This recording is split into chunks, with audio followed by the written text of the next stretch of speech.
যাওয়ার পূর্বে আমি একটি প্রশ্ন করব আপনাদের সামনে।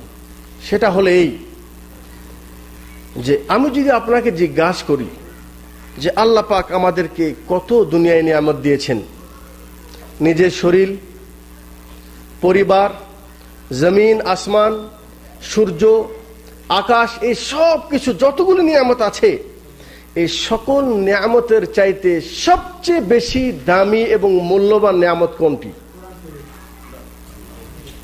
বলেন বলেন। আর কেউ? যাই হোক, আচ্ছা, সবচেয়ে বড় নিয়ামত এটা কোনটি? যেই নিয়ামতটি চাওয়ার জন্য আল্লাহ পাক আমাদেরকে নিজেই শিখিয়ে দিয়েছেন যে হে মুসলিম, তুমি 5 ওয়াক্ত সালাত আদায় করবে প্রত্যেক দিন। আর শুনে রাখো, লা সালাতা লিমান লাম ইয়াকরা বিফাতিহাতিল কিতাব। তুমি যদি তোমার সালাতের ভিতরে সূরা ফাতিহা না পড়ো, লা সালাতা, তোমার সালাত শুদ্ধ হবে না, সালাত শুদ্ধ হবে না। আবু হুরায়রা রাদিয়াল্লাহু তাআলা আনহু তিনি বলেন, হাদিসে কুদসি নবী মুহাম্মদুর রাসূলুল্লাহ সাল্লাল্লাহু আলাইহি ওয়াসাল্লাম তিনি বর্ণনা করেছেন স্বয়ং আল্লাহ রাব্বুল আলামিনের পক্ষ থেকে। আল্লাহ তাআলা বলেন, কাসসামতুস সালাতা বাইনি ওয়া বাইনা আবদি নিসফাইন। আমি সূরা ফাতিহাকে, এখানে সালাতের অর্থ সূরা ফাতিহা, আমি সূরা ফাতিহাকে 2 ভাগে ভাগ করেছি, নিসফুল্লি ওয়া নিসফুল্লি আবদি, অর্ধেক আমার জন্য আর অর্ধেক আমার বান্দার জন্য। এবং তিনি বলেছেন, ওয়ালি আবদি মা সাআল, আমার বান্দা যা চাইবে আমি তাকে দিব। সুবহানাল্লাহ। আমি পুরা হাদিস ব্যাখ্যায় বলবো না, খুব সংক্ষিপ্ত, আমি শুধু দলিলটা নিতে চাচ্ছি।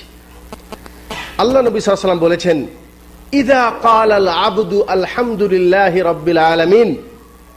আল্লাহ তাআলা বলেন যে আল্লাহ তাআলা বলছেন, যখন কোনো বান্দা সালাতের ভিতরে সে এটা পড়ে আলহামদুলিল্লাহি রাব্বিল আলামিন, সকল প্রশংসা এই পৃথিবীর পরিচালকের জন্য, রব্বুল আলামিনের জন্য, আল্লাহ তাআলা খুশি হয়ে তিনি জবাব দেন, প্রতি উত্তর করেন, উত্তর দেন, হামাদানি আবদি, আমার বান্দা আমার প্রশংসা করলো। সুবহানাল্লাহ। এরপর যখন বলে আর রহমানির রহিম, আসনা আলাইয়া আবদি, মালিক ইয়াউমিদ্দিন, মাজাদানি আবদি, ইয়্যাকা না'বুদু, আয় আল্লাহ আমরা শুধু তোমারই ইবাদত করি। এটা কার জন্য? ওয়া ইয়্যাকা নাস্তাইন, আয় আল্লাহ আমরা শুধু তোমার কাছেই চাই। এরপরে বলছেন যে প্রথম 3 আয়াত আল্লাহর জন্য, শেষে পরের 3 আয়াত আল্লাহর জন্য, আর মাঝখানে 4th নম্বর আয়াত হলো অর্ধেক বান্দার জন্য আর অর্ধেক আল্লাহর জন্য। এখানে এসে যখন বান্দা যখন এই স্বীকৃতি দেয়, ইয়্যাকা না'বুদু, আয় আল্লাহ শুধু আমরা তোমারই ইবাদত করি, ওয়া ইয়্যাকা নাস্তাইন, আর আমরা শুধু তোমার কাছেই সাহায্য চাই, আল্লাহ তাআলা খুশি হন। সুবহানাল্লাহ। এটাই হলো মূল তাওহীদ। আর এই স্বীকৃতি যেই বান্দা তার মুখ থেকে দিবে যে আয় আল্লাহ আমার যাবতীয় ইবাদত আল্লাহ একমাত্র শুধু তোমার জন্যই, ওয়ালি আবদি, এরপরে আল্লাহ পাক খুশি হয়ে বলেন, ওয়ালি আবদি মা সাআল, আমার বান্দা যা চাইবে আমি তাকে দিব। সুবহানাল্লাহ। আপনি সেখানে কি চাইবেন বলেন? আল্লাহ যদি আপনাকে এখানে বলে দেয় যে আপনি এখন যা চাইবেন তাই আপনাকে দিব, কেউ চাইবে যে আমাকে একটা সুন্দর বাড়ি করে দাও, কেউ চাইবে আমি একটা সুন্দর নারী চাই, কেউ দুনিয়ার কোন সম্পদ চাবে, যে যাই চাক না কেন, আল্লাহ বলছেন তুমি যেটা চাবা সেটা সর্বোত্তম চিজ হবে না। আর এই পৃথিবীর সর্বোত্তম চিজ যেটা, সেটা আমি তোমাকে শিখিয়ে দিচ্ছি। তুমি বলো ইহদিনাস সিরাতাল মুস্তাকিম, আয় আল্লাহ তুমি আমাকে সোজা পথে পরিচালিত করো। সুবহানাল্লাহ। উত্তর পান নাই? উত্তর হলো এই, জুনায়েদ ভাইয়ের আলোচনায় আপনি দেখেছেন যে হেদায়েতের কত মূল্য। আপনার অত গবেষণা নেই, আপনার কাছে অত ধার্মিক, অত গভীর জ্ঞান নেই যে আপনি এই জ্ঞান খাটিয়ে আল্লাহকে চিনবেন।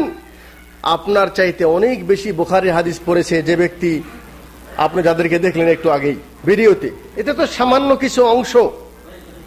আর এরকম হাজারো বক্তব্য, হাজারো শিরকি কাজ, দাওরা পাস, মুহাদ্দিস, মুফতি যারা নাকি দেশ পরিচালনা করছে, বড় বড় প্রতিষ্ঠান পরিচালনা করছে, তাদের মুখ থেকে এগুলি শিরকি কথা বের হচ্ছে। আপনি বলুন আলহামদুলিল্লাহিল্লাযী হাদানা লিহাদা ওমা কুন্না লিনাহতাদিয়া লাউলা আন হাদানাল্লাহ। আল্লাহ, সকল প্রশংসা তোমার জন্য যে তুমি আমাকে শিরিক চেনার তৌফিক দান করেছো, আলহামদুলিল্লাহ।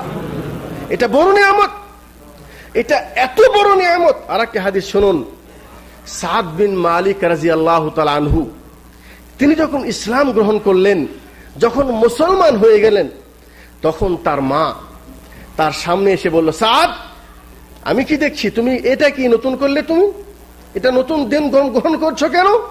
তখন সাদ বিন মালিক বললেন, মা, আমি তো মুসলমান হয়ে গেছি। ওয়া কানা বাররান লি উম্মিহি, আর সাদ বিন মালিক ছিল তার মায়ের সবচেয়ে বেশি খেদমতগার। সুবহানাল্লাহ। এই জন্য বেশি খেদমতগার ছিল যে আল্লাহ নবী সাল্লাল্লাহু আলাইহি ওয়াসাল্লামকে জিজ্ঞাসা করা হয়েছে যে এই দুনিয়ায় যত কিছু নিয়ামত আছে, দুনিয়ায় যত মানুষ আছে, আমার উপর যত মানুষের হক আছে, মান আহাক্কু বিসাহাবাতি, হে রাসূল সাল্লাল্লাহু আলাইহি ওয়াসাল্লাম, আমার সুন্দর চরিত্র পাওয়ার অধিকার সবচেয়ে কার? আমার খেদমত পাওয়ার হকদার সবচেয়ে বেশি কার? আল্লাহ নবী বলছেন, উম্মাক, তোর মার। বলছেন সুম্মামান, এরপরে কার? বলছেন উম্মাক, তোমার মার। সুম্মামান, এরপরে কার? বলছেন তোমার মার। সুম্মামান, বলছেন আবান, আবাক, এরপরে কার? বলছেন তোমার আব্বার। সুবহানাল্লাহ। তাহলে এই দুনিয়ায় সবচেয়ে বড় খেদমত পাওয়ার হক আমার মা, সবচেয়ে বেশি সম্মানিত ব্যক্তি আমার মা। অথচ সাদ বিন মালিকের সামনে তার মা এসে বলছে যে দেখো, যে মার খেদমত করা তোমার উপর ওয়াজিব, আর মার হুকুম মানাও তোমার উপর ওয়াজিব। আর আমি তোমাকে নির্দেশ দিচ্ছি যে তুমি এখনই ইসলাম থেকে ফিরে আসো। সাদ বিন মালিক বললেন, মা, আমি তো ইসলাম থেকে ফিরে আসতে চাই না, আমি তো সঠিক হেদায়েত থেকে ফিরে আসতে পারি না। তখন তার মা একটা কৌশল খাটালো। কি কৌশল? বলছেন, সাদ, তুমি যদি এই হেদায়েত থেকে যদি ফিরে না আসো, তাহলে আমি আজকে থেকে খাওয়া এবং পান করা বন্ধ করে দিলাম, অতদিন পর্যন্ত, যতদিন পর্যন্ত তুমি তোমার দিন থেকে ফিরে না আসবে। সাদ বিন মালিক দেখলো তার মা খাওয়া বন্ধ করে দিয়েছে, দিন দিন দুর্বল হয়ে যাচ্ছে। তো এক সময় সাদ তার মাকে বলল, মা দেখো, তুমি আমার জন্মদাতা মা, তোমার আমি অনেক খেদমত করি, আমার দিন তোমাকে খেদমত করার জন্য আমাকে নির্দেশ দিয়েছে, কিন্তু মা শুনে রাখো। বলছেন, ওয়াল্লাহি লাউ কানাত লাকা মিআতু নাফসিন ফাখারাজাত নাফসান নাফসান মা তারাকতু দীনি হাযা লি শাইইন। বলছেন, মা শুনে রাখো, তোমার মতো যদি আল্লাহ আমাকে 100টি মা দেয়, আর এরকম ভাবে কসম খেয়ে একটার পর একটা মা যদি 100টিও মারা যায়, 100টি মা মরে যাওয়া আমার জন্য সহজ, কিন্তু কে দিন থেকে এক কিঞ্চিত পরিমাণ পিছনে আসা আমার জন্য সহজ নয়। এটা হলো হেদায়েত। এখন বুঝে আসলো যে সবচেয়ে বড় নিয়ামত কি? এখন বুঝে আসলো। বুঝে যদি এখন আল্লাহ ব্রেনটা খুলে দেয় তাহলে বুঝে আসবে, তাছাড়া বুঝে আসা সম্ভব নয়। আবু তালেব লানাহুল্লাহ, আল্লাহ নবী সাল্লাল্লাহু আলাইহি ওয়াসাল্লামের আজীবন খেদমত করে, আল্লাহ নবী সাল্লাল্লাহু আলাইহি ওয়াসাল্লামের সেবা যত্ন করেও হেদায়েত কি সে বুঝতে পারে নাই, তার ব্রেন খোলে নাই। অথচ হাবশায় বসে, হাবশার বাদশাহ, সে সেখান থেকে আল্লাহ নবী সাল্লাল্লাহু আলাইহি ওয়াসাল্লামের আদর্শর কথা শুনেছে, তার কোরআনের বাণী শুনেছে, সে বিশ্বাস করে নিয়েছে এটা সাধারণ মানুষের কথা নয়, এটা সাধারণ মানুষের আলোচনা নয়, সে সত্যিই নবী মুহাম্মদুর রাসূলুল্লাহ সাল্লাল্লাহু আলাইহি ওয়াসাল্লাম, সে সত্যিই আল্লাহর রাসূল। সে মনে মনে তার প্রতি ঈমান নিয়ে আসছে। যখন আল্লাহ নবী সাল্লাল্লাহু আলাইহি ওয়াসাল্লাম সেই হাবশার বাদশা মারা যাওয়ার কথা শুনেছেন, তখন বলছেন যে আখুকা, তোমার ভাই, দিনী ভাই হাবশার বাদশা মারা গেছে, তার তো জানাজা পড়া হয় নাই, আসো আমরা তার জন্য জানাজা পড়ি। সুবহানাল্লাহ। গর্ব করার কিছু নেই। যারা হয়তো আমাদের আলোচনা শুনে এখনো মনে করতেছেন যে সত্য কোনটা মিথ্যা কোনটা এখনো যাচাই করতে পারছেন না, আমরা এতটুকুই বলবো যে আল্লাহ আপনাকে হেদায়েতের এখনো মাথা খুলে দেয় নাই। যদি হেদায়েতের খুলে দেয় তাহলে বুঝে আসবে। তবে এই দিন বুঝে না আসলে আর একটা দিন আপনার সামনে আসবে, সেই দিন আপনি বুঝতে বাধ্য হবেন যে আসলেই হেদায়েত কি। সূরা আহজাব শেষ পৃষ্ঠায় আল্লাহ পাক বলছেন, ইয়াউমা তুকাল্লাবু উজুহুহুম ফিন-নার ইয়াকুলুনা ইয়া লাইতানা আতানা আল্লাহ ওয়া আতানা রাসূলা। আল্লাহ পাক বলেছেন, মানুষদেরকে যখন তার মুখের উপর ভর করে জাহান্নামে নিক্ষেপ করা হবে, তখন তারা বলবেন, ইয়া লাইতানা আতানা আল্লাহ ওয়া আতানা রাসূলা। তখন বুঝতে পারবে যে হেদায়েত কাকে বলে। কথা বোঝেন নাই? তখন স্পষ্ট বুঝতে পারবে যে আমি গোমরাহ কেন হয়েছি। ওয়াকালু রাব্বানা ইন্না আতানা সাদাতানা ওয়া কুবারানা ফাআযাল্লুনা সাবিলা। হে আমার রব, হে প্রতিপালক, আমাদের যারা বড় বড় গুরু ছিল, আমাদের বড় বড় যারা লিডার ছিল, ফাআযাল্লুনা সাবিলা, তারা আমাদেরকে পথভ্রষ্ট করেছে, তারা আমাদেরকে ভুল পথে পরিচালিত করেছে। আল্লাহ রব্বানা আতিহিম যিফাইন মিনাল আযাব। আয় আল্লাহ, তুমি আমাকে তো দোষী সাব্যস্ত করবেই, আমাকে তো জাহান্নামে রাখবেই, কিন্তু আমাদের দাবি হলো এই, আয় আল্লাহ তুমি তাদেরকে আমাদের চাইতে ডবল শাস্তি দাও, যেহেতু তারা আমাকে পথভ্রষ্ট করেছে। সম্মানিত দিনী ভাইরা আমার, সেই দিন আপনি নিশ্চিত বুঝতে পারবেন যে যত তর্ক করেছি, যত বিতর্ক করেছি, এই সবগুলি বিতর্কের ফলাফল সেদিন আমি বুঝতে পারি নাই। কথা আপনার একটাই ছিল, সেটা হলে আতান আল্লাহ ওয়া আতানার রাসূলা। আফসোস করে বলবে, আমি যদি সেই দিন কোরআন এবং হাদিসের আনুগত্য করতাম, আল্লাহ এবং তার রাসূলের আনুগত্য করতাম, ইতাআত করতাম, তাহলে আজকে জাহান্নামে আসতাম না। এতটুকু কথা বুঝেছেন? তার মানে হলেই যে আল্লাহ পাক আমার প্রতি বড় দয়া করেছেন। বলেন আলহামদুলিল্লাহ। বড় ইহসান করেছেন। আমাদের চাইতে অনেক জ্ঞানীমান লোক দুনিয়ায় আছে, দুনিয়ার ক্ষেত্রে তারা আমার চেয়ে অনেক ব্রেনিয়ান, কিন্তু আল্লাহ পাক আমার মতো তাকে তার আমার স্রষ্টাকে চেনার তৌফিক আল্লাহ পাক তাদেরকে দেয় নাই। আচ্ছা, এরকম একটি দিন, যেই দিন সম্পর্কে সূরা মাইদা ৩ নম্বর আয়াত আল্লাহ বলছেন, ইন্নাদ দীনা ইনদাল্লাহিল ইসলাম। আল্লাহ আপনার প্রতি অনুগ্রহ করেছে। আল্লাহ নবী সাল্লাল্লাহু আলাইহি ওয়াসাল্লাম বলেছেন, কুল্লু মাউলুদিন ইউলাদু আলাল ফিতরা ফাআবাওয়াহু ইউহাউবিদানিহি ওয়া ইউনাসসিরানিহি ওয়া ইউমাজ্জিসানিহি। আমি প্রত্যেক মাউলুদ, প্রত্যেক জন্মকৃত সন্তানকে আমি ফিতরতের উপর আমি তাদেরকে জন্ম দেই, কিন্তু তার মা বাবা যদি খ্রিস্টান হয়, সন্তানকে খ্রিস্টান বানিয়ে দেয়। তার মা বাপ যদি ইহুদি হয়, সন্তানকে ইহুদি বানিয়ে দেয়। তার মা বাপ যদি মাজুসি হয়, অগ্নি পূজারী হয়, সন্তানদেরকে অগ্নি পূজারী বানিয়ে দেয়। আলহামদুলিল্লাহ, আল্লাহ তুমি আমার জন্ম কোনো ইহুদির ঘরেও দেয় নাই। আল্লাহ তুমি আমার জন্ম কোনো খ্রিস্টানের ঘরে দাও নাই। আল্লাহ তুমি আমার জন্ম কোনো অগ্নি পূজারী ঘরে দাও নাই। তুমি আমার জন্ম দিয়েছো একটা মুসলমানের ঘরে। আলহামদুলিল্লাহ, এটা আল্লাহ পাক আমার প্রতি ইহসান করেছে, অনুগ্রহ করেছে। এই জন্য, এই অনুগ্রহের জন্য, এই বড় নিয়ামত আল্লাহ পাক তিনি নিজে দয়া করে আপনার হাতে এই নিয়ামতটি তুলে দিয়েছেন। এখন মনে রাখুন, আল্লাহ পাক সূরা আলে ইমরানে বলেছেন, ওয়ামান ইয়াবতাগি গায়রাল ইসলামি দীনান ফালা ইউকবালু মিন। কোন ব্যক্তি যদি ইসলাম ছাড়া অন্য কোন ধর্মকে অবলম্বন করে যদি কিছু ভালো কিছু করতে চায়, আল্লাহ পাক সেটাকে গ্রহণ করবে না।